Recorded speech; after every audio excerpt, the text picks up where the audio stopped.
You're listening to This Week in E-Commerce, the Ecom Nation podcast. Dive into the top online retail headlines with your hosts, Paul Waddy and Mal Chia. Let's load up the cart.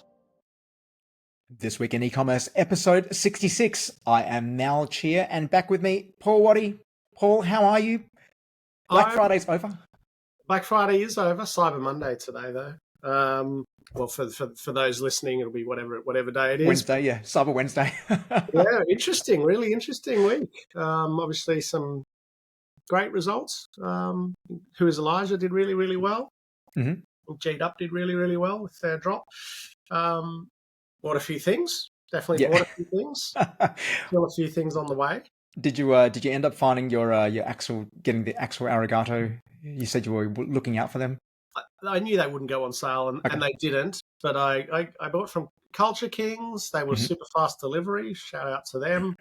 I bought. Oh man, I did buy a bit, so it's hard to remember. Amazon, of course, got a good going over, and might get another going over today. Who else did I buy from? I don't know. Amazon probably got most of my money. Yeah. Did you buy anything? Well, I did get my dishwasher, so I went to appliances online, got the dishwasher. I bought on Sony's PlayStation Black Friday sale, actually. So they had a lot of their game titles, so heavily discounted. So I couldn't resist. I was going past there on the app, and they make it so easy just for like the one-click buying. Next thing you know, it's like I've just spent like $200 in games I'm probably never going to play. Yeah.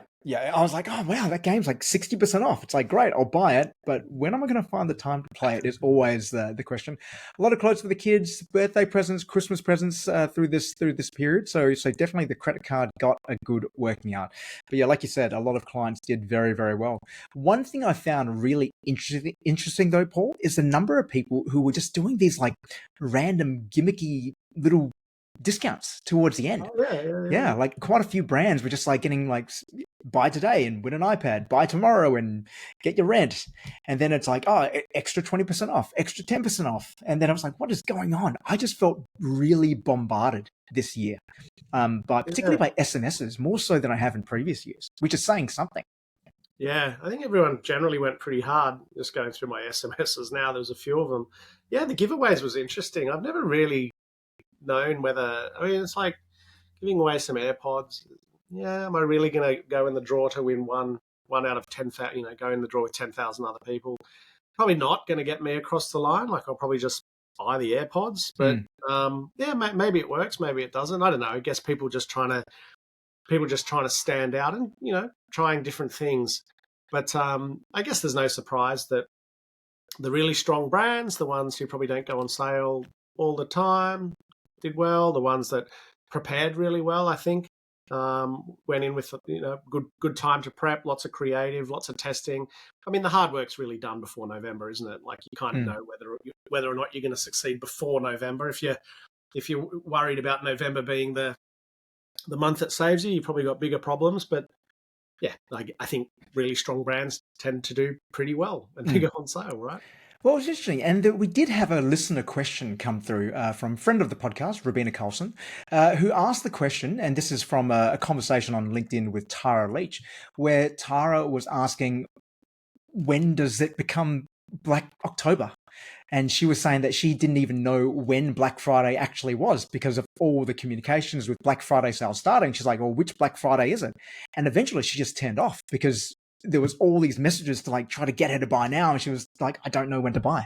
And so there was a bit of, from her perspective, a bit of a lack of urgency to buy because she just wasn't sure when Black Friday was.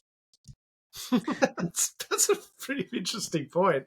Well, and that's kind of, it is like Black Friday just gone. It was kind of like, like, oh yeah, it's Black Friday today. I think that's why people are now calling it Cyber Month. But it's interesting, like she, like reading the thing here. So Tara just kind of checked out. Is that right? She was kind of like over it. Yeah, she was over it. She ended up unsubscribing to a whole lot of things because she had just sales fatigue because she wasn't sure when Black Friday actually was. And it's like, do you wait for the Friday? You've got all these people saying they've got their Black Friday sales starting on November the 2nd or whatever it was. And eventually, the lack of urgency isn't there. And I have to say, when I looked at this through some numbers, the peaks weren't as high as previous peaks I've seen. but the sales after that were a lot more consistent. So the drop off wasn't as pronounced, I would say, with a lot of the brands whose numbers I was monitoring closely. And I wonder whether she has a point there. The fact is that people just expect there to be a sale and there's just so much going on that there's no anticipation anymore because you just expect it. You just expect that through most of November, there is just going to be one gigantic sale event. So it doesn't really matter when you're going to go online to buy it because it's probably going to be on sale at some point, and whether some people end up just waiting. So hence why you then need all the gimmicks to try to create urgency. And I use urgency in air quotes because people aren't buying in the same droves as you expect. So, we need to do something extra to bring them back in. But yeah, I can relate to that. Like I definitely didn't feel any urgency this year because I just thought, yeah, whatever. Like I know it'll be on sale. I still know that most of them will be on sale today. So yeah, I agree. Like I think the only urgency that I was really checking religiously was Axel Arigato and Amélie Ondor, both of whom don't go on sale. But the others I pretty much knew. I pretty much knew that they'd be on sale. So I was like, I just, even like, I think we spoke about Nike was 25% off last week. And yeah, I bought a couple of things off them.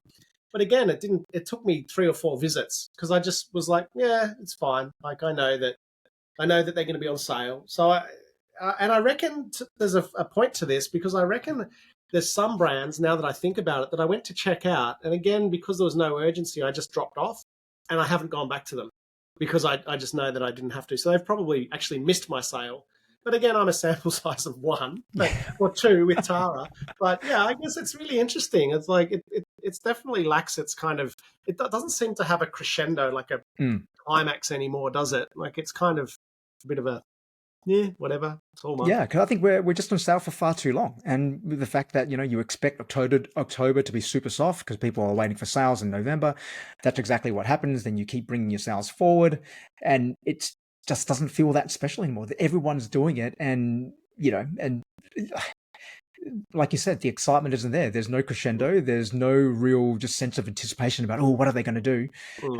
It just feels very just normal now. There was one. It's called the Aussie Man. They do skincare and stuff, and his shout out to him. But he did a 40-minute sale, and I thought, oh wow, $40, 40% for 40 minutes. And I was like, well, this is different, and I certainly got cut through on my SMS. Fortunately, I didn't get time because I was in a meeting, so I missed it. But it certainly was like, oh, good on you, just short and sharp, and. That was probably the most FOMO I saw in the whole sale. Quite a few people did that. I noticed that as a gimmick, which everyone did. Quite a few people did, with like a 50% off site-wide for X amount of hours. But then there was one brand, I won't name them, who did next hour 50% off, and then like an hour later, it's like, due to overwhelming demand, we've decided to do it for another hour. It's like, come on, due to missing sales targets. Yeah, due to missing our targets. And I had a running joke with people. It's like, I kept screenshotting and going, these are all the brands who are missing target right now because they're doing like extra this, extra that. Try that. It's like, man, just stop texting me. It's wild. I think I said to you over the weekend, like the amount of DMs that I've had in my inbox this last week is hectic. Like for the amount of brands and eCom Nation as well, just like, oh my God, everyone's wanting to review their paid media. So it's kind of a bit of an indication, I think, that there's probably quite a few brands out there that have known, like normally you wouldn't expect to be receiving inquiries in the middle of cyber. It's like, it's blown up. And I'm like, what is happening out there? Which is, it's good for us. Yep. I've definitely heard that as well. Like, I can't believe like how many, like you said, how many sales calls I've had to do, like how many audits I've had to do in the last couple of weeks. It's like, it's November, guys. Why are you wanting someone to audit your account in November? Yeah. And like, we want to start in December. It's like, who wants to start in December? But sure. Yeah, but you're right. It's a bit of a sign. I think for me, it's a reflection that everyone is just copying each other, and there's just this whole lack of originality right now in terms of what people are doing. And I shout out to brands like Muscle Republic, who had an amazing Black Friday sale and really went into it with a really strong concept, with a really clear idea about what they wanted to do, and executed it to perfection with no extra gimmick to win this or win that. It just really well executed and smashed their numbers, because the whole lead up to the year was building the brand, building the demand, and then new customer acquisition numbers were through the roof. And that's exactly what you want to see, but while also maintaining a reasonably healthy GP as well. Same as Maison de Sabre, similar thing as well. Did a really solid job. Didn't like go out with like a up to 80% off site wide sale. It was just like up to 25% off, I think, and just kind of hit their numbers very quietly and kind of in, kind of out. That's it. All right, move on to December. Yeah, good call out. Well done to Muscle Republic. And yeah, Maison de Sabre is obviously one of our clients, and those guys had a record month, but are also had a record profit. They're going to be over 30% net profit in the month of cyber. So, those numbers can be done, guys, and MER of under 15%. So those numbers are out there, and it's just got to work hard all year to really just prosper at the end. Yeah, actually going in there with a plan, going there with a strategy. Yep. Speaking of strategies, one of our favorite topics, supermarkets. So they have announced that the ACCC has announced that there will be quite significant fines on Coles and Woolworths for their price gouging, in particular their manipulation of pricing going into sale periods. Now, the fine, which they have said is going to be 10% of the business's turnover in the 12 months prior to the conduct, or a flat fine of $10 million. Paul, do you think that this is enough of a deterrent to stop Coles and Woolies from continuing their very un-Australian behaviour? I mean, 10% of it would be nice to know if it's 10% of business turnover in the last 12 months or 10 million, whichever is higher. I think 10% of the turnover. I don't think they're going to get that through, because that's for Coles and it's like $600 million. Yeah, and we're talking about Coles and Woolies, right? That's who we're talking about. So I mean, yeah, if it's 10% of turnover, I reckon it'll work. 10 million. I mean that's a big fine. You would like to think that they would be worried about the reputational damage as well. But again, there's not really many choices. Like, where do we go? Yeah, it's a duopoly. Go to IGA and pay more, or whatever. But yeah, look, I think it's interesting, and it's definitely on their radar. We've spoken about it before, so yeah, it's a good fine. Will it stop them? I don't know. The cynic in me tells me that the fine will be a cost of marketing. like they'll make more than 10 million obviously by doing these price gouging tactics. But again, if it's 10 million each time, look, it's on the radar. I think they would be silly to. They've got to stop. Like it's unfair and whatever. But I think that it's on the radar. Like they'll issue these fines. We've spoken about it before. Someone's going to get fined, maybe multiple times. I love it. I think it's great. We've spoken about this price gouging before. Which, for those that didn't listen to that episode, we spoke about the fact that they've been caught lifting up prices and then discounting them on these special discounts that are discounting them in some instances back to even higher than the base price. So it's not like they're coming back. So ramp it up. Yep, 30% off. Sales surge. Yeah, big no-no. Facing $10 million fine. Yeah, look, I think it all depends whether it's going to be the higher of the two, or whether it's going to be $10 million. Because I think $10 million, to put into context, that's 0.0025% of their GMV. So for that, like you said, that's a cost of marketing. Like they can absorb that. They can absorb that into their marketing line without really batting an eyelid. Yeah, well, instead of marking down 30%, they'll mark down 29%, and that's the fine covered. Yeah. I don't know. We'll see. Something like. Anyway, I'm glad that they're talking about it, because it's ripping off everyday Australians. It's a horrible thing, and we've spoken about this so many times that in a recession, or whatever you want to call it, Coles and Woolies recording record profits doesn't sit well with a lot of people, and probably us as well. So yeah, these sort of tactics are pretty horrible. Yeah. Interesting enough, I was at the bank today to try to withdraw money to pay my gardener, actually, who only takes cash. Great business. So I went there and I was trying to use my cardless cash app. And then I found out that when I got to the bank, why can't I find the cardless cash withdrawal? And I got to the bank and they were like, oh, well, we don't offer that anymore.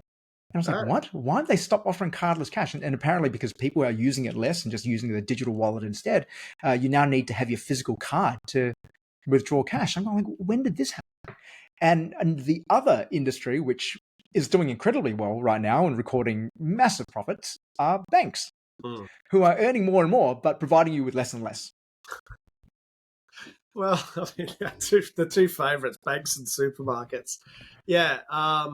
Well, my bank just put up interest rates again, Mal. Even though even though that sort of hasn't seen what the Reserve Bank's doing. But anyway, yeah, there's no surprise. There's one thing you can be sure of, that these guys will find ways to take and not give back. But yeah, look, I think anything that can be done to make it a bit fairer on people, but I'd throw the ATO into that category as well, Mal, who charge 11% on penalties and things like that. And then we talk about these poxy, tax cuts of a couple of percent. But then, as we know, many businesses and people listening to this, the people chasing them the hardest are the ATO. And I get you owe tax, by the way. Like, I understand that's it. But I'm just also saying, like, it's funny when you're behind and they'll just drive the knife in, charging small businesses huge late payment fees and penalties and so on. So, man, yep, it's tough. It's tough out there, and some of the biggest entities are the ones responsible for screwing people over as much as they possibly can. Yeah, for a country which prides ourselves on giving everyone a fair go, we are weirdly very geared towards the big end of town, where the big end of town just keep getting bigger and bigger and bigger. And the small businesses are finding it tougher and tougher to operate in the environment which we're in now. And, it's like, as William Gibson, the famous futurist and author, says, the prosperity is here. Well, the future is here, but it's just not evenly distributed. Like, people are doing well, but the big end of town are doing really well, whereas small businesses are just finding it tougher and tougher, unless there's greater regulation through our next topic, which is about Temu and Shein, to kind of protect the small businesses. Otherwise, they are going to go out of business, as we've often talked about. Yeah, it's a nice segue into the next one, because it has been a tough year for small businesses. Speaking to some clients this morning who are talking about the cost of labour has risen so much that it is essentially forcing them to move offshore, because they just can't afford it. And if the labour costs are going up, you've got to somehow offset that by either just being less profitable or putting your prices up.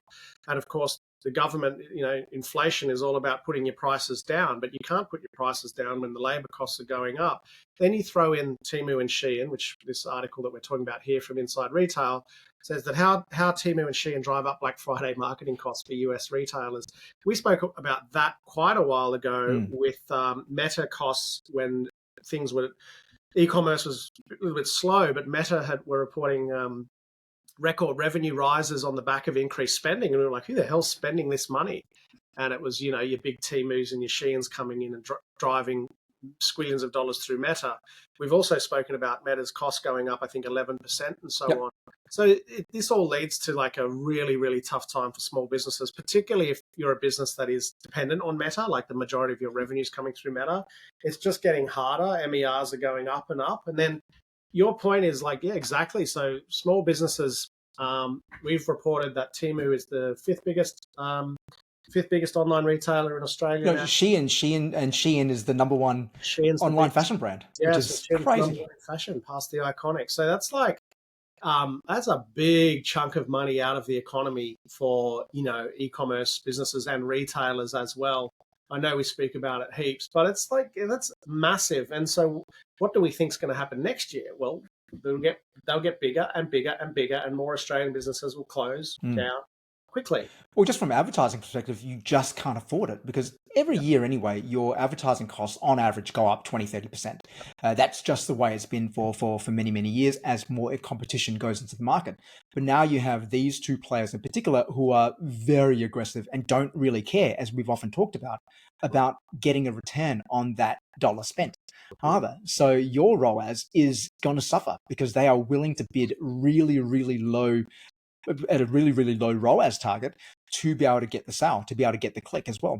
And there's a couple of clients who we've been running an experiment with to actually look at how far we expect them to actually be targeting, what the ROAS are actually targeting. And some of their campaigns would probably be targeting maybe a 1.5 or a 2 ROAS. And I don't know a single business who would be able to survive a 2 ROAS for a long period of time. Maybe for a short period of time where you're kind of building it up, but long term, a 2 ROAS is a road to ruin.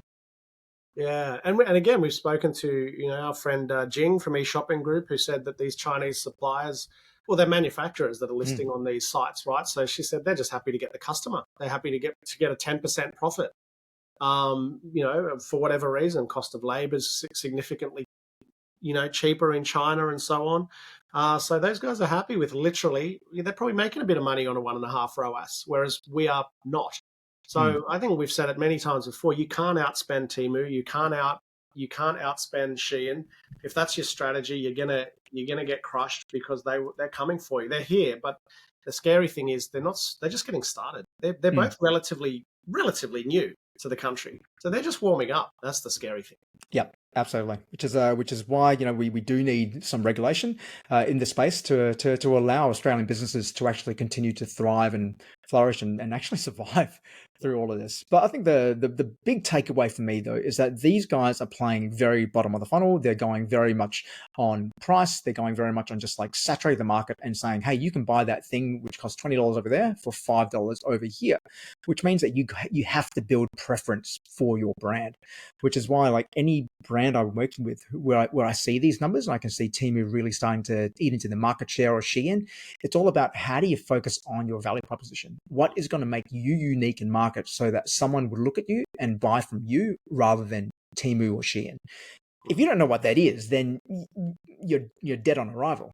Hmm. So you need to figure that out first. And I think going into 2025, that's a really critical thing for every brand to really think about. Like, what is your value proposition? We say this every year, but more so than ever with the year which we've just had, you have to go into it understanding how can you differentiate in market. That is the most important thing you can do as far as I'm concerned. Yeah, agreed. And I think it's just like what's going to happen in the next year is that your Sheins and your Temus will start investing more in content creation. So if you thought that was your point of difference, you're probably going to have to get even better at it. And I think they'll probably start partnering with large influencers. Oh, They're they going already have. Yeah, are they? Yeah, I already have. So Yeah. Shein very famously did a tour earlier this year where they flew like a whole bunch of fashion influencers to China to visit the factories in a very controlled environment, I bet. and they reported back about how the conditions look great, all the factory workers are so happy, and da da da. But they were only allowed to see certain parts of the factory, I'll mind you. bet. Have you bought anything from Shein or Shein, no, I just can't bring myself to. My daughter has though. My 13-year-old daughter I buys a bought lot from from Temu. Shein. Can I tell you I bought from Temu? No, I didn't know that. Absolute crap. Like couldn't keep any of it. Yeah. Like just junk. So interestingly, like they all look bigger, and when the items come, a lot of them are smaller. Mm, Packaging trampled on, crushed, like horrible. Like just would not shop again. And I couldn't even like it was so stressful on the site with all the discounts and yeah. stuff. I couldn't even be bothered initiating a return. Again, I'm a sample size of one, and I realize they're doing pretty well, but I shall not. I did it just as a out of interest, and Mm. it is crap. So I still think if you've got quality as one of your differentiators, I think there's still a little bit of quality that can be in your moat. Because Yep. my experience was it was junk. Yeah, quality, customer service. These are things which you can 100% compete on. And we use appliances online as the example there, who they sell a commoditized product, but they just have so much quality and so much. This customer service is amazing. Their whole recycle program as well is Yeah. amazing. So Shout out. definitely ways you can continue to innovate and compete. Absolutely. All right, Paul, that's all we have time for this week. We'll be back as we get closer to the end of the year and start wrapping up what's happened in 2024 on This Week in E-commerce. See you guys.